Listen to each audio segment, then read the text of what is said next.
Hello everyone, स्वागत है आप सबका आपके अपने यूट्यूब चैनल आर के मुनीम केमिस्ट्री क्लासेस पर। आज जो है थर्मोडायनेमिक्स वाला जो पोर्शन है वो हम कंप्लीट कर लेंगे और नेक्स्ट वीडियो में जो है हम थर्मोकेमिस्ट्री कंप्लीट कर लेंगे। तो इस तरह से जो हमारा थर्मोडायनेमिक्स जो यूनिट है उसकी थ्योरी कंप्लीट हो जाएगी और उसके बाद हम करेंगे एमसीक्यू। ठीक है, तो चलिए शुरू करते हैं। अब देखिए यहाँ पर आपके दे रखा है गिब्स हेल्महोल्ट्ज इक्वेशन। अब गिब्स हेल्महोल्ट्ज इक्वेशन पर जो क्वेश्चन बनता है वो सीधा सीधा सा ये बनता है कि निम्न में से कौन सी गिब्स हेल्महोल्ट्ज इक्वेशन है, या निम्न में से कौन सी इक्वेशन सही है और कौन सी इक्वेशन सही नहीं है या गलत है। तो आपको क्या करना है, केवल इक्वेशन याद करनी है। क्या दे रखा है गिब्स हेल्महोल्ट्ज इक्वेशन में, del G equals to del H plus. अब देखिए ये मैं आपको याद कराऊं उससे पहले आपको मैंने एक लास्ट वीडियो में एक इक्वेशन बताई थी और बताया था बहुत इंपॉर्टेंट है, जो कि स्पॉन्टेनियस की कंडीशन के लिए मैंने आपको बताई थी, del G equals to negative होना चाहिए। तो एक इक्वेशन जो है यहां लिख देता हूं साइड में, del G equals to del H minus T del S. ये मैंने आपको बताई थी कि ये आपको याद करनी है, इंपॉर्टेंट है बहुत ज्यादा। ठीक है, गिब्स फ्री एनर्जी है तो del G equals to del H minus T del S. तो अगर आपको ये याद है तो ये याद करने में आसानी रहेगी। तो अब ये इक्वेशन मैं आपको बता देता हूं, del G equals to del H, ये वाला पार्ट सेम है, माइनस की जगह प्लस आ गया है और टी आ गया है, मतलब इतना पार्ट सेम है। Del G equals to del H आ गया, टी आ गया, इतना पार्ट सेम है। अब जो चेंज आया वो क्या आया, माइनस की जगह प्लस आ गया और डेल एस की जगह क्या आया है, bracket del del G upon del T और बाहर है पी। इसका मतलब क्या है, एट कांस्टेंट प्रेशर। अब ये कैसे याद करें, याद तो करना ही है, लेकिन होता क्या है कई बार जब इस तरह की टर्म्स आती है तो अंदर क्या है बाहर क्या है नीचे क्या है कांस्टेंट क्या है, हम थोड़ा सा कंफ्यूज हो जाते हैं। तो अगर आपको ध्यान हो, आपने लास्ट वीडियो देखा हो, लास्ट वीडियो आप देखना लेक्चर नंबर 5 थर्मोडायनेमिक्स का, वहां पर मैंने आपको मैक्सवेल रिलेशन बताया था। अब कई बार क्या होता है कि हमारी साइकोलॉजी होती है स्टूडेंट्स की, भाई ये तो हमारे सिलेबस में नहीं दे रखा, हम क्यों पढ़े एक्स्ट्रा, हम क्यों पढ़े। देखिए एक्स्ट्रा मैं आपको वैसे नहीं पढ़ाता, लेकिन कभी कभी मुझे लगता है ये आपके हेल्प कर सकता है आगे चीजों को समझने के लिए, तो मैं आपको बता देता हूँ। अब मैक्सवेल रिलेशन जो मैंने आपको बताया था ये लिखे हुए मैंने, सारे नहीं है, 4 रिलेशन थे, मैंने आपके 2 ही लिख रखे हैं। तो अगर हम बात करें इस वाले की, dg equals to minus S D T plus V D P, अब ये जो मैक्सवेल रिलेशन है इससे आप और रिलेशन बना सकते हैं। क्या रिलेशन बना सकते हैं, अब अगर मैं कहूं कि यहां पर प्रेशर कांस्टेंट है, क्या कांस्टेंट है, प्रेशर, तो ये जो इक्वेशन है इसको मैं कैसे लिख सकता हूं, dg equals to minus S D T. भाई प्रेशर कांस्टेंट है तो ये वाली टर्म हो गई जीरो, तो dg इक्वल्स टू क्या हो गया, माइनस एस डी टी, और del G upon del T at constant pressure equals to minus S. तो माइनस एस की जगह मैं del G by del T P लिख सकता हूं। तो यहां पर आपके del G equals to del S minus T del S है। अब इसको डेल को अगर मैं भूल जाऊं थोड़ी देर के लिए, तो माइनस डेल एस की जगह मैं क्या लिख सकता हूं, माइनस डेल एस की जगह मैं लिख सकता हूं del G by del T, और अगर डेल है तो डेल भी आ जाएगा साथ में। तो अब जब आप इस इक्वेशन को देखेंगे, del G equals to del H minus S की जगह जो है ना माइनस टी डेल एस, तो ये माइनस और ये डेल एस की जगह हमको क्या करना है, रिप्लेस करना है ये वाली टर्म, और इसके साथ डेल जी लग जाएगा, तो ये हो गया del del G by del T P. तो अगर ऐसे पढ़ेंगे तो आपको याद करना फिर भी आसान रहेगा। और मान लीजिए आपको नहीं पता तो आप डायरेक्ट याद कर लीजिए, ठीक है, इंपॉर्टेंट है, एग्जाम में पूछी जाती है। इसके सिमिलर मिलती जुलती, ये आपके डेल जी है, जी क्या है, गिब्स फ्री एनर्जी। अब यहाँ पर ए आ गया, ए क्या है, हेल्महोल्ट्ज फ्री एनर्जी। ये आपको टर्म पता होनी चाहिए और इनके फॉर्मूले भी मैं आपको बता चुका हूँ लास्ट वीडियो में, अब चेक कर लेना। डेल जी की जगह डेल ए, डेल एच की जगह डेल ई। बाकी जब आप अंदर जाएंगे तो T del del A by del T भी लगभग लगभग सेम है। अब यहाँ पर क्या होता है कि जो गिब्स की जो कंडीशन है, यहाँ हम कहें गिब्स जो है वो वर्क को बता रहा है एट कांस्टेंट प्रेशर, और ए जो बता रहा है वर्क को बता रहा है एट कांस्टेंट वॉल्यूम। ठीक है, तो यहां पर आप इस इक्वेशन से भी निकाल सकते हैं। तो अगर मैं सेम कंडीशन करूं, वॉल्यूम कांस्टेंट कर दूं, तो ये हो जाएगा D A equals to minus S D T, और सेम टू सेम आ जाएगा, सेम टू सेम क्या आ जाएगा, del A upon del T at constant volume equals to minus S. तो यहां पर फर्क क्या है कि ये कांस्टेंट प्रेशर है और ये कांस्टेंट वॉल्यूम है, ये फर्क है। ठीक है, यहां पर इसके साथ डेल एच है और इसके साथ डेल ई, ये फर्क है, ये आपको ध्यान रखना है। अब ये तो आपके डेल जी वाली ज्यादा पूछी जाती है। अब इसी को जो है दो अलग अलग फॉर्म और दे रखे हैं, ये भी आपको ध्यान रखना है, कई बार ये भी आ जाते हैं क्योंकि ये तो सभी याद करते हैं, एग्जाम में मैक्सिमम यही पूछी जाती है। लेकिन इसके अलावा भी दो फॉर्म और दे रखी है, ये आपको याद करनी है। क्या दे रखी है? Del G upon T upon del T P minus H upon T square. ये आपको ध्यान रखना, minus H upon T square दे रखा है। ज्यादा मैथ्स में नहीं जा रहा मैं, सिंपल आप याद कर लीजिए। Del G upon del T P equals to minus H upon T square. Similarly नीचे दे रखी है del G upon T del one upon T P equals to H. अब यहां पर क्या है कि minus H upon T square तो मैं याद कर सकता हूं और एच भी मैं याद कर सकता हूं, लेकिन ये ऊपर वाला पार्ट सेम है, del G upon T del G upon T, लेकिन यहां पर केवल डेल टी है और यहां पर डेल वन अपॉन टी है, ये आपको ध्यान रखना है। तो जब सिंपल डेल टी है तो minus H upon T square, और जब डेल अपन वन टी है upon del one upon T है तो ये एच। अब ये आपको याद करना है। अब ये कैसे आप याद करें, ये आपको याद करना है। एग्जाम में सीधे सीधे क्वेश्चन आता है कि गिब्स हेल्महोल्ट्ज इक्वेशन है, कौन सी सही है कौन सी गलत है, निम्न में से कौन सा फॉर्मूला सही है कौन सा फॉर्मूला गलत है, ये सब आपको पता होना चाहिए। ये आपको कब पता होगा? जब आप याद करेंगे। अब होता क्या है, क्योंकि इक्वेशन मिलती जुलती है, कॉमन फॉर्मूला होता तो याद हो जाता है, जैसे ये वाला del G equals to del H minus T del S, काफी सारे न्यूमेरिकल भी आएंगे, याद हो जाएगा। लेकिन ये वाले फॉर्मूले के साथ प्रॉब्लम क्या है, याद तो हो जाते हैं, लेकिन अगर थोड़ा सा भी गैप हो गया रिवीजन में तो एग्जाम में हमको सारे इक्वेशन एक जैसी लगती है। कांस्टेंट समझ में नहीं आता कि भाई पी था कि एच था कि वी था, अंदर क्या था, डेल था कि नहीं था। तो ये आपको ध्यान रखना है। तो इसके लिए क्या करना है, आपको पढ़ के जाना है और एंड में रिवाइज करके जाना है। तो आप आसानी से क्वेश्चन कर सकते हैं, क्योंकि इससे कोई बहुत टिपिकल क्वेश्चन नहीं बन सकता। जो चीजें देखने में टिपिकल होती है वो एक्चुअल में मैं इजी मानता हूँ। क्यों? क्योंकि उन टिपिकल क्वेश्चन से और टिपिकल क्वेश्चन नहीं बनाया जा सकता। सीधे सीधे क्वेश्चन बनेगा, कौन सी इक्वेशन सही है गलत है। तो ये उल्टा आसान क्वेश्चन है, किसके लिए? आपके लिए। नेक्स्ट दे रखा है थर्ड लॉ ऑफ थर्मोडाइनमिक्स। अब देखिए बहुत ज्यादा मैथमेटिकल नहीं है, सिंपल थ्योरेटिकल है और एग्जाम में काफी क्वेश्चन भी आते हैं। देखिए क्या दे रखा है, third law of thermodynamics, at T equals to zero. अगर हम टेम्परेचर जो है टी उसको जीरो ले, अब यहां पर टेम्परेचर कौन सा है, केल्विन में, जिसको हम एब्सोल्यूट जीरो कहते हैं। तो थर्ड लॉ ऑफ थर्मोडायनेमिक्स का जो थ्योरेटिकल स्टेटमेंट है वो क्या कह रहा है, at T equals to zero मतलब एट एब्सोल्यूट जीरो मतलब zero kelvin, S equals to zero मतलब जो एंट्रोपी होती है वो क्या होती है, उसकी वैल्यू जीरो। किसके लिए? For pure and perfectly crystallize substance. ये अंडरलाइन करने वाली बात है। परफेक्टली क्रिस्टलाइन सब्सटेंस के लिए जो एंट्रोपी होती है एट एब्सोल्यूट जीरो, उसकी वैल्यू क्या होती है, जीरो। इसका मतलब ये हुआ इनडायरेक्टली, अगर कोई सब्सटेंस परफेक्टली क्रिस्टलाइन नहीं है तो उसके लिए एब्सोल्यूट जीरो पे एंट्रोपी जीरो नहीं होगी। तो अपने आप में ये क्वेश्चन बनता है कि किसकी एंट्रोपी जीरो केल्विन पर जीरो होगी और किसकी नहीं होगी। जो परफेक्टली क्रिस्टलाइन है उसकी होगी, बाकी की नहीं होगी। ठीक है, तो थर्ड लॉ ऑफ थर्मोडायनेमिक्स क्या कह रहा है, at T equals to zero kelvin S equals to zero for pure and perfectly crystalline substance. ये तो स्टेटमेंट हो गया।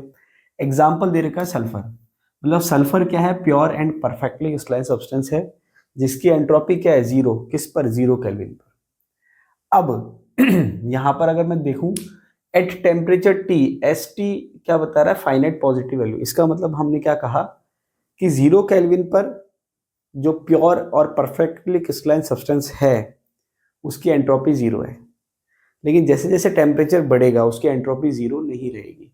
तो किसी भी टेम्परेचर टी पर, टी केल्विन टेम्परेचर पर जो एंट्रोपी है उसको मैंने कैसे रिप्रेजेंट करा, एस टी से। ठीक है, at temperature T, S T क्या है, फाइनाइट पॉजिटिव वैल्यू आएगी। तो एब्सोल्यूट टेम्परेचर पर आप क्या कह रहे हो, एंट्रोपी की वैल्यू सॉरी। मैथमेटिकल अगर हम बात करें तो मैथमेटिकल फॉर्मूला क्या है, D S equals to C P into D T by T. अब ये मैथमेटिकल फॉर्मूले भी एग्जाम में पूछ लेते हैं। मैंने बहुत सारे फॉर्म में क्यों लिखा है, क्योंकि एग्जाम में अलग अलग फॉर्म में आ रखा है, तो आपको सारी फॉर्म पता होनी चाहिए। वैसे आप सॉल्व भी कर सकते हैं, लेकिन फिर भी मैंने यहाँ लिख रखा है D S equals to C P into D T by T. अब इसको इंटीग्रेशन करें अगर, एस इक्वल्स टू जीरो से S equals to S, D S equals to zero से T Cp into D T upon T. अब यहां पर क्या कंडीशन है, टेम्परेचर आपने लिया 0 से T और एंट्रोपी आप कहां से ले रहे हैं, 0 से S। इसका मतलब क्या हुआ सॉरी, 0 से मतलब ये है कि आपने ये माना है कि 0 केल्विन पर एंट्रोपी 0 है, इसलिए वो उसने लिमिट इसको कहते हैं दे रखी है। ठीक है, ये कंडीशन दे दी। इसके बाद जब आप इंटीग्रेशन करेंगे तो ये हो जाएगा S T minus S nought. Integration जब आप करते हैं तो upper limit minus lower limit होती है S T minus S zero. S T का मतलब entropy at T kelvin temperature और एस नॉट क्या है, at 0 kelvin temperature, equals to 0 से T C P into D T upon T. अब ये आप माइनस यहां ले जा सकते हैं तो ये प्लस हो जाएगा sorry, S T equals to S nought plus, अब ये माइनस इधर गया तो प्लस में आ गया और ये एज इट इज आ गया 0 से T C P into D T upon T. अब यहां पर क्या है, जैसे मैंने आपको बताया कि for perfectly crystalline substance S not जो है उसकी वैल्यू 0 होती है, लेकिन ये कंडीशन है परफेक्टली क्रिस्टलाइन सब्सटेंस ही होना चाहिए। अगर ऐसा नहीं होगा तो उसकी वैल्यू 0 नहीं होगी। ठीक है, तो यहां पर हमने मानते हुए कि ये परफेक्टली क्रिस्टलाइन सब्सटेंस है, एस जीरो की वैल्यू क्या कर दी, 0 कर दी, तो एस टी क्या बच गया, 0 से T C P into D T upon T. अब यहां पर मेन बात क्या है, साइड में बता देता हूं कि अगर जैसे इस टाइप से लिखा हुआ है 1 अपॉन टी डी टी, ठीक है, ये इस टाइप से मैंने लिख रखा है, तो जब इसका इंटीग्रेशन करते हैं, अब ये कुछ भी हो सकता है, तो इसका जब इंटीग्रेशन करते हैं तो ये एल एन टी आता है। क्या आता है, एल एन टी। जहां तक मुझे ध्यान है, मेरे पास मैथ्स नहीं थी, बायोलॉजी थी, फिर भी थोड़ा बहुत मुझे जितनी जानकारी उतना मैं आपको बता रहा हूँ। इंटीग्रेशन जब करते हैं 1 अपॉन टी डी टी, तो ये आता है एल एन टी। तो जब हम इसको सॉल्व कर रहे हैं, इस वाले पार्ट को, ये वाले पार्ट को, ये एक्चुअल में यही है जो लिखा हुआ है, तो इस पूरे का सॉल्यूशन एल एन टी आता है। एल एन का मतलब नेचुरल लॉग है। लेकिन अगर आप बुक्स देखेंगे, एक दो बुक्स दे रखी है जैसे पीएसपी फॉर एग्जांपल, वहां पर इसको इस टाइप से दे रखा है, तो एक्चुअल में तो ये डी नहीं आना चाहिए था, क्योंकि ये सॉल्यूशन के बाद ही एल एन टी आया है, लेकिन बुक्स में दे रखा है। तो कई बार क्या होता है कि जब एग्जामिनर क्वेश्चन के ऑप्शन बनाता है तो वो बुक में से बनाता है कॉपी करके, तो वहां पर ये ऑप्शन में दे रखा है, इसलिए मुझे लिखना पड़ा यहाँ पर। क्यों, क्योंकि एक्चुअल में डी नहीं आना चाहिए था। फिर भी अगर मुझे लगता है कि मुझसे कोई गलती हो रही हो तो आप मुझे करेक्ट कर सकते हैं कमेंट बॉक्स में कमेंट करके। तो यहाँ पर एक्चुअल में जब इंटीग्रेशन हो जाता है उसके बाद डी नहीं आता, ये आता है, लेकिन बुक्स में क्योंकि डी भी दे रखा है तो मैंने आपको बता दिया कि भाई इसको आप फ्लेक्सिबिलिटी रखना कि डी भी आ भी सकता है, नहीं भी आ सकता, अकॉर्डिंग टू ऑप्शन। ठीक है, तो फाइनली आपकी ये फॉर्मूला आ गया। एस टी क्या है, एब्सोल्यूट एंट्रोपी। एस टी क्या है, एब्सोल्यूट एंट्रोपी। तो ये मैथमेटिकल फॉर्म है किसकी, थर्ड लॉ ऑफ थर्मोडायनेमिक्स की। तो यहां पर आपके थर्ड लॉ ऑफ थर्मोडायनेमिक्स से 3 क्वेश्चन बनेंगे, मतलब 3 तरह के क्वेश्चन बन सकते हैं। एक तो सीधा सीधा थर्ड लॉ ऑफ थर्मोडायनेमिक्स है क्या, एंट्रोपी की बात कर रहा है कि 0 केल्विन पर प्योर परफेक्टली क्रिस्टलाइन सब्सटेंस की एंट्रोपी 0 होती है, पहला ये। दूसरा, पहला तो डेफिनेशन के हिसाब से आ गया, दूसरा क्या है, कौन से सब्सटेंस की एंट्रोपी 0 होगी 0 केल्विन पर और किसकी 0 नहीं होगी। तीसरा मैथमेटिकल फॉर्म। ये 3 क्वेश्चन बनेंगे, इसके अलावा क्वेश्चन बनने के और कोई बहुत ज्यादा चांस नहीं है। अब कौन जो है परफेक्टली क्रिस्टलाइन सॉलिड है, उसका एक एग्जांपल मैंने आपको बता दिया, सल्फर। अब कौन से एग्जांपल है जो परफेक्टली क्रिस्टलाइन सब्सटेंस की कैटेगरी में नहीं आ रहे, इसका मतलब किनकी एंट्रोपी 0 केल्विन पर 0 नहीं होगी, उसके एग्जांपल दे रखे, जो कि एक्सेप्शन में है carbon monoxide, N2O, NO, H2O, hydrogen. ये एग्जाम्पल दे रखे हैं, इसके अलावा भी एग्जाम्पल हो सकते हैं। तो अगर आपको किसी भी बुक में या कहीं पर भी एग्जाम्पल मिलते हैं जो थर्ड लॉ ऑफ थर्मोडायनेमिक्स को फॉलो कर रहे हैं और जो नहीं कर रहे हैं, वो आप एग्जाम्पल ऐड कर लेना। या मान लीजिए कोई भी आपने एमसीक्यू करा, वहां पर इस टाइप का कोई क्वेश्चन है, तो आपको जैसे ही लगता है इससे डिफरेंट कोई एग्जाम्पल है, आप ऐड कर लीजिए। तो यहाँ पर एक्सेप्शन में कौन से एग्जाम्पल मैंने बता दिए, CO, N2O, NO, H2 और हाइड्रोजन। अब देखिए ये अपने आप में थोड़ा सा इंपॉर्टेंट हो जाता है, क्योंकि ये देखने में बिल्कुल सिमेट्रिकल लग रहा है, बाकी थोड़े से डिफरेंट है। ठीक है, ध्यान रखना आप, ये सारे एग्जाम्पल हैं, एक्सेप्शन में। आगे दे रखा है बोल्ट्जमान एंट्रोपी इक्वेशन, जिसको रेजिडुअल एंट्रोपी भी कह रखा है। अब क्या होता है ये देख लेते हैं फॉर्मूला। एक आध बार डायरेक्ट फॉर्मूला पूछ रखा है, ठीक है, बहुत ज्यादा नहीं पूछा, लेकिन फिर भी आपको आइडिया होना चाहिए। S equals to K L N W, जिसको मैं ऐसे लिख सकता हूँ 2.303 के लॉग डब्ल्यू। एल एन का मतलब नेचुरल लॉग है और लॉग का मतलब लॉग बेस 10 होता है। ठीक है, तो नेचुरल लॉग को जब लॉग बेस 10 में कन्वर्ट करते हैं तो 2.303 से मल्टीप्लाई करते हैं। तो ये आपके जो फॉर्मूला है S equals to K L N W या S इक्वल्स टू 2.303 के लॉग डब्ल्यू, ये आपके रेजिडुअल एंट्रोपी का फॉर्मूला है। किसका फॉर्मूला है? रेजिडुअल एंट्रोपी, या इसको आप बोल्ट्जमान एंट्रोपी इक्वेशन भी कह सकते हो। ये एग्जाम में पूछ रखा है, ठीक है। अब ये क्या है, ये जो टर्म्स इसमें है इसका मीनिंग क्या है? जैसे नाम में ही आपके हेडिंग में है बोल्ट्जमान, तो के जो है वो बोल्ट्जमान कांस्टेंट होता है। के क्या होता है? Boltzmann constant. अब आपके गैस कांस्टेंट तो आपको पता है क्या होता है। अब बोल्ट्जमान कांस्टेंट क्या होता है? बोल्ट्जमान कांस्टेंट होता है R अपॉन N। अगर आप गैस कांस्टेंट को डिवाइड करेंगे N से, जो कि यहाँ पर किसको बता रहा है? एवोगैड्रो नंबर को, अवोगाद्रो संख्या। अगर आप गैस कांस्टेंट को अवोगाद्रो संख्या से डिवाइड करेंगे तो वो आएगा बोल्ट्जमान कांस्टेंट, ठीक है।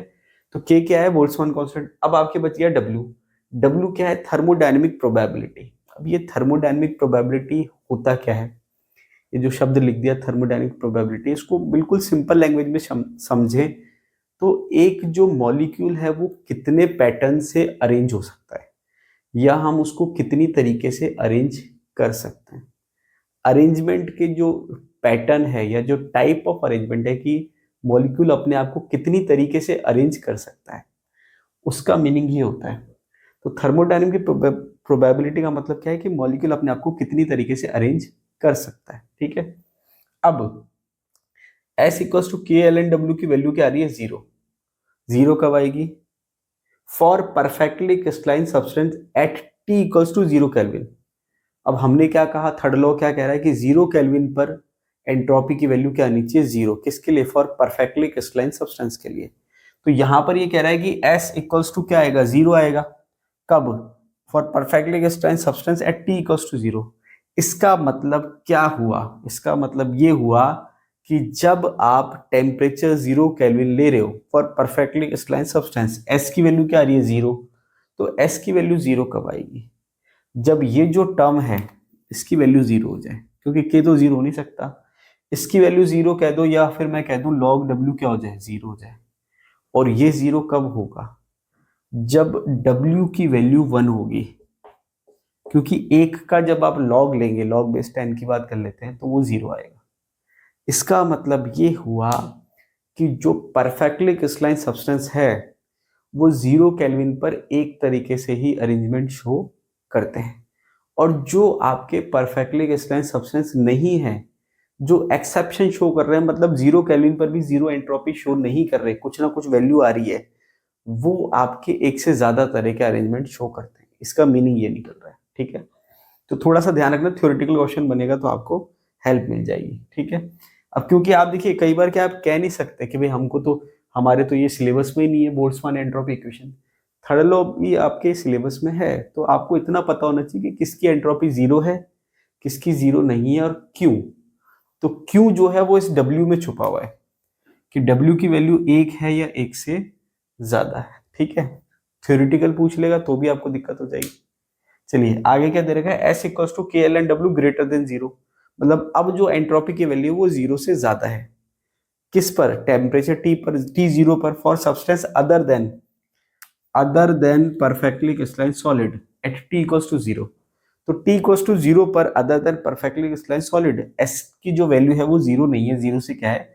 ज्यादा है। S equals to K L N W, और 0 से ज्यादा कब होगी? जब W की वैल्यू जो है ग्रेटर देन 1 होगी, 1 से ज्यादा होगी, ठीक है।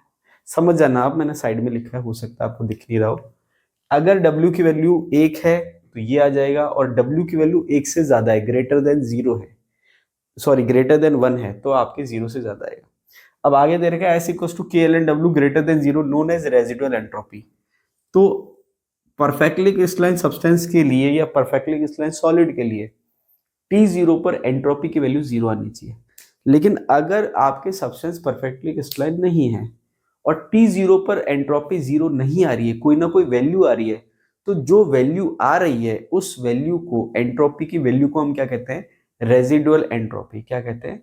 Residual entropy. आगे दे रखा है जूल्स लॉ।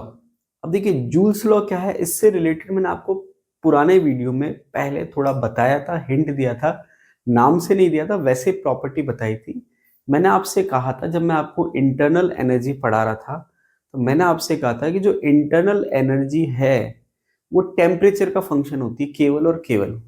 मतलब इंटरनल एनर्जी केवल टेम्परेचर पर डिपेंड करती है और किसी पर डिपेंड नहीं करती। फॉर एग्जांपल वॉल्यूम पर, प्रेशर पर डिपेंड नहीं करती। लेकिन फिर मैंने आपको बताया था कि ये कंडीशन अप्लाइड किसके लिए, फॉर आइडियल गैस ओनली। क्यों? क्योंकि उनमें इंटर एटॉमिक अट्रैक्शन फोर्स नहीं होता। तो जो जूल्स लॉ है वो भी यही बता रहा है। क्या बता रहा है? जूल्स लॉ को अगर हम थ्योरेटिकल देखें तो जूल्स लॉ क्या कहता है कि जो इंटरनल एनर्जी है गैस की, वो वॉल्यूम का फंक्शन नहीं है, मतलब वॉल्यूम पर डिपेंड नहीं करती एट कांस्टेंट टेम्परेचर। तो जूल्स लॉ क्या कह रहा है कि जो इंटरनल एनर्जी है गैस की, वो for a particular temperature, for constant temperature volume पर डिपेंड नहीं करती, केवल और केवल किस पर डिपेंड करती है? टेम्परेचर पर। ये क्या है? Joules law. अब देखिए यहां पर लॉ तो अपने आप में लॉ है, अब कौन फॉलो करेगा उस लॉ को, कौन फॉलो नहीं करेगा, ये एक अलग बात है। तो जूल्स ने क्या कहा, जूल्स लॉ क्या कह रहा है कि जो गैस है वो पर्टिकुलर टेम्परेचर पर, वॉल्यूम पर डिपेंड नहीं कर रही, केवल और केवल किस पे डिपेंड करती है? इंटरनल एनर्जी गैस की टेम्परेचर पर। अब आगे क्या दे रखा है? For ideal gas. Ideal gas के लिए अगर मैं लिखूं del E by del V T equals to zero, इसका मतलब क्या हुआ कि यहां पर मैं क्या चेक कर रहा हूं? इंटरनल एनर्जी में चेंज किसके रेस्पेक्ट में? वॉल्यूम के रेस्पेक्ट में। तो अगर ये डिपेंड करती इंटरनल एनर्जी किस पे? वॉल्यूम पे, तो कोई ना कोई वैल्यू आती। लेकिन अगर ये इंडिपेंडेंट है वॉल्यूम से, मतलब वॉल्यूम पर डिपेंड नहीं कर रही, कंडीशन क्या है? एट कांस्टेंट टेम्परेचर, तो वैल्यू जीरो आ जाएगी। ये मैथमेटिकल फॉर्म है जो अभी मैंने आपको थ्योरेटिकल चीज बताई। तो आइडियल गैस तो जूल लॉ को फॉलो कर रही है। क्या फॉलो कर रही है? कि पर्टिकुलर टेम्परेचर पर, कांस्टेंट टेम्परेचर पर इंटरनल एनर्जी वॉल्यूम का फंक्शन नहीं है, उस पर डिपेंड नहीं कर रहा, इसलिए इसकी वैल्यू क्या आ रही है? जीरो। अब आगे क्या कह रहा है? Joules law is applicable only for ideal gas. Joules law केवल आइडियल गैस पर एप्लीकेबल है, रियल गैस पर नहीं है। तो रियल गैस के लिए क्या होगा? आइडियल के लिए वैल्यू जीरो आ रही है, ये फॉलो कर रहा है, तो रियल अगर फॉलो नहीं कर रहा है इसका मतलब वैल्यू जीरो नहीं आएगी। For real gas del E by del V T is not equals to zero, ये आपके दे रखा है। रियल गैस के लिए वैल्यू जीरो नहीं है।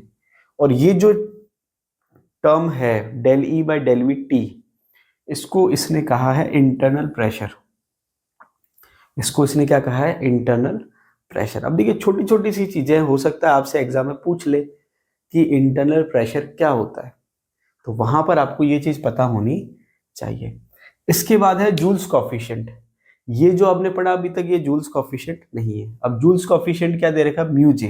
हालांकि जूल्स कॉफिशिएंट पे फॉर्मूले पे क्वेश्चन नहीं आया, जूल थॉमसन कॉफिशिएंट पे फॉर्मूले पे क्वेश्चन आया है, लेकिन आपको जूल कॉफिशिएंट पता होना चाहिए क्योंकि जूल थॉमसन दो तीन बार पूछ रखा है। तो आरपीएससी सोच रही है कि भाई दो तीन बार पूछ रखा है तो इस बार जूल थॉमसन की जगह जूल पूछ ले, हो सकता है। जूल्स कॉफिशिएंट क्या है? Mu J equals to del T by del V E.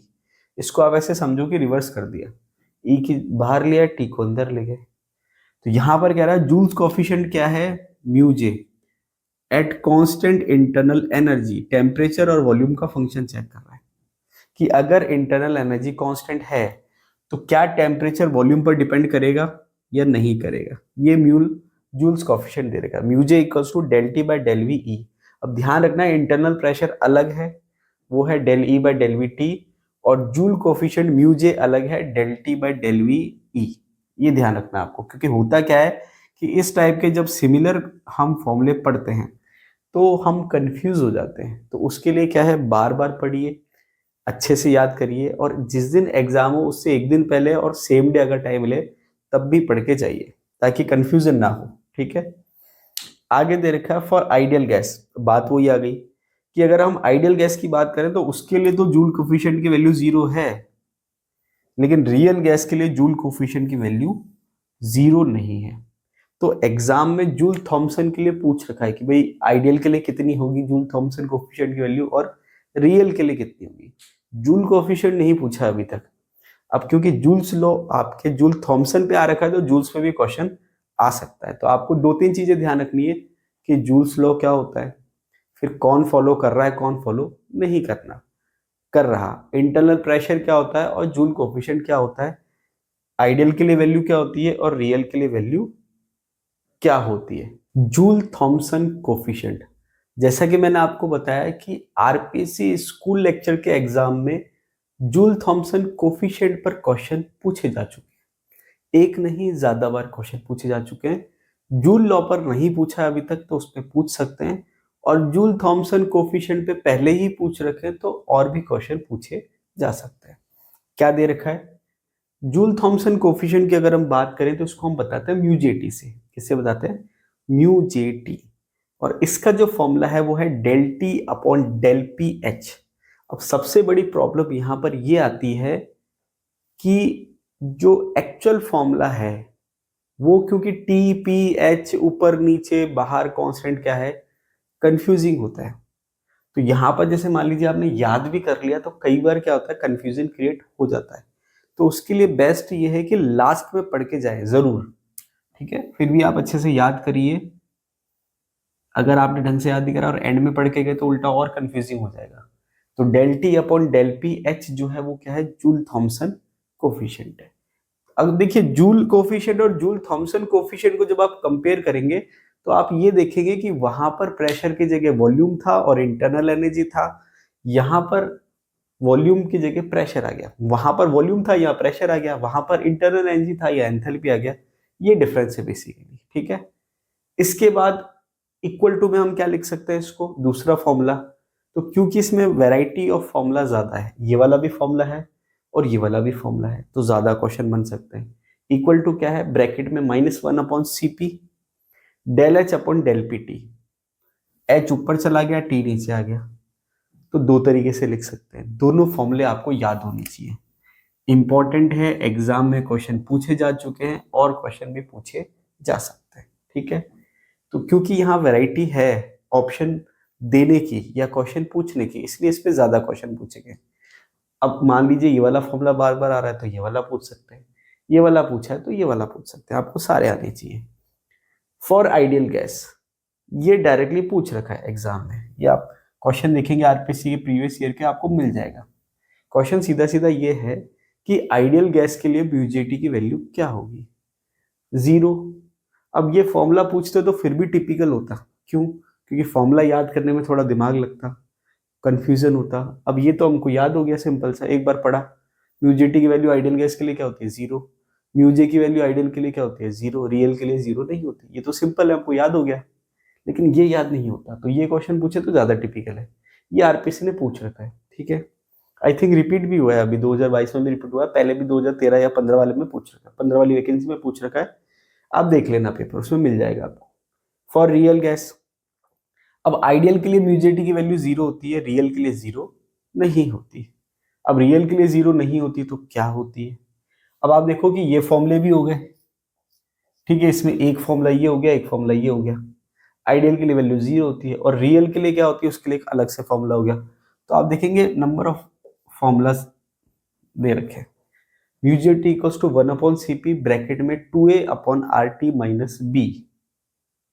ये एक फॉर्मूला हो गया, mu JT equals to 1 upon C P 2a upon R T minus b. अब इन्वर्जन टेम्परेचर क्या होता है ये भी दे रखा है।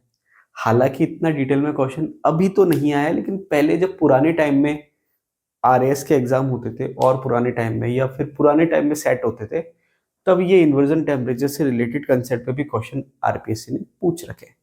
तो क्योंकि ये वाले पोर्शन पे क्वेश्चन आरपीएससी ने बना रखा है, इस पे नहीं बनाया तो इस पे बना सकते हैं।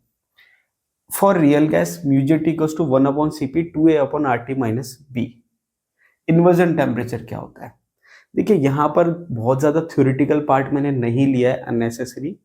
टू द पॉइंट जो क्वेश्चन आता है वो मैंने लिया है। तो कई बार क्या होता है, अच्छा भी होता है, कई बार थोड़ा नेगेटिव भी होता है। अच्छा ये होता है कि एग्जाम के पॉइंट ऑफ व्यू से आपने टू द पॉइंट पढ़ा और एग्जाम में क्वेश्चन आएगा तो आप कर लेंगे। एक होता है कि मैं 10 पेज पढूं फिर मुझे यही ध्यान नहीं रहता क्वेश्चन क्या आएगा, मैं नहीं कर पाता। एक होता है मैं केवल 1 पेज पढूं, क्वेश्चन क्या आएगा मुझे आइडिया है और मैंने क्वेश्चन कर लिया। अब यहाँ पर जो मैंने आपको नहीं बताया वो क्या होता है, जूल थॉमसन जब हम एक्सपेरिमेंट पढ़ते हैं तो वहां पर एक्सपेंशन ऑफ गैस है। ठीक है, ज्यादा डिटेल में नहीं जा रहा। तो वहां पर जब एक्सपेंशन ऑफ गैस करते हैं तो वहां पर हमने देखा है इफेक्ट होता है, हीटिंग इफेक्ट या कूलिंग इफेक्ट होता है। ठीक है, हीटिंग इफेक्ट और कूलिंग इफेक्ट होता है, डिपेंड करता है टेम्परेचर पर। तो वहां पर क्या है, टेम्परेचर पे डिपेंड करेगा कि इफेक्ट कौन सा होगा, हीटिंग होगा कि कूलिंग होगा। और ऐसा टेम्परेचर जिस पर चेंज हो जाए इफेक्ट, जैसे फॉर एग्जांपल मान लो कि एक टेम्परेचर पर जो है, अभी आपको पता चल जाएगा हीटिंग इफेक्ट हो रहा है। मान लो एक टेम्परेचर ये है जिसपे हीटिंग इफेक्ट हो रहा है, एक टेम्परेचर ये है जिसपे कूलिंग इफेक्ट हो रहा है, तो एक बीच में कोई टेम्परेचर आएगा जिस पर कोई इफेक्ट नहीं होगा, उसी टेम्परेचर को हम क्या कहते हैं, इन्वर्जन टेम्परेचर। हाँ, एक पॉइंट और मैं बता देता हूँ, ये मैंने नहीं मेंशन कर रखा है, नोट्स में भी नहीं है, आप मेंशन कर लेना, क्वेश्चन में जरूर आपको मिल जाएगा कि जो जूल थॉमसन एक्सपेरिमेंट है वो आइसोएंथैल्पिक है। क्या है? आइसोएंथैल्पिक। जूल थॉमसन एक्सपेरिमेंट क्या होता है? आइसोएंथैल्पिक। क्या होता है? आइसोएंथैल्पिक। एग्जाम में पूछ रखा है, नोट्स में मेंशन नहीं है, आप ऐड कर लेना, आइसोएंथैल्पिक होता है। ठीक है, अब यहां पर इन्वर्जन टेम्परेचर को मैथमेटिकली कैसे बताएं और क्या होता है, जैसे मैंने अभी आपको बताया था, दो अलग अलग इफेक्ट होते हैं, वो अभी सब आ जाएगा। इन्वर्जन टेम्परेचर का जो फॉर्मूला है, क्या दे रखा है, Ti इक्वल्स टू 2A/RB। अब ये आया कैसे, इसको आप ऐसे समझो कि ये आपकी म्यूजिटी की वैल्यू दे रखी है फॉर रियल गैस। अब इसकी कोई ना कोई वैल्यू आएगी, क्यों? क्योंकि जीरो तो किसके लिए, आइडियल गैस के लिए। लेकिन अगर मान लीजिए कि मैं ये चाहूं कि भाई ये वैल्यू जीरो आ जाए, तो जीरो कब आएगी, जब ब्रैकेट के अंदर जो दो टर्म है, एक प्लस में और एक माइनस में, क्या हो जाए, इक्वल हो जाए। तो यहां पर अगर मैं इसको इक्वल करूंगा 2A/RT इक्वल्स टू बी, और इसको सॉल्व करूंगा, तो आप देखेंगे कि जो टी की वैल्यू है वो किसके बराबर आ जाएगी, 2A/RB। क्रॉस मल्टीप्लाई करेंगे इसको तो ये आ जाएगा, तो ये आ गया 2A T equals to 2A/RB। तो जब आप टेम्परेचर की वैल्यू 2A/RB रखेंगे तो अंदर वाली जो टर्म है ओवरऑल वो जीरो हो जाएगी, तो म्यूजिक की वैल्यू क्या आ जाएगी, जीरो। इसी को हम इन्वर्जन टेम्परेचर कह रहे हैं। क्यों? क्योंकि इस टेम्परेचर पर जब टेम्परेचर Ti के बराबर है, मतलब ये वाला टेम्परेचर, तो उस केस में म्यूजे टी की वैल्यू क्या आएगी, जीरो। जैसे यहाँ नीचे मैंने मेंशन कर रखा है, जब टी Ti के बराबर है तो म्यूजे टी क्या आ जाएगा, जीरो। तो वहां पर कोई इफेक्ट नहीं होगा, न हीटिंग इफेक्ट होगा न कूलिंग इफेक्ट होगा।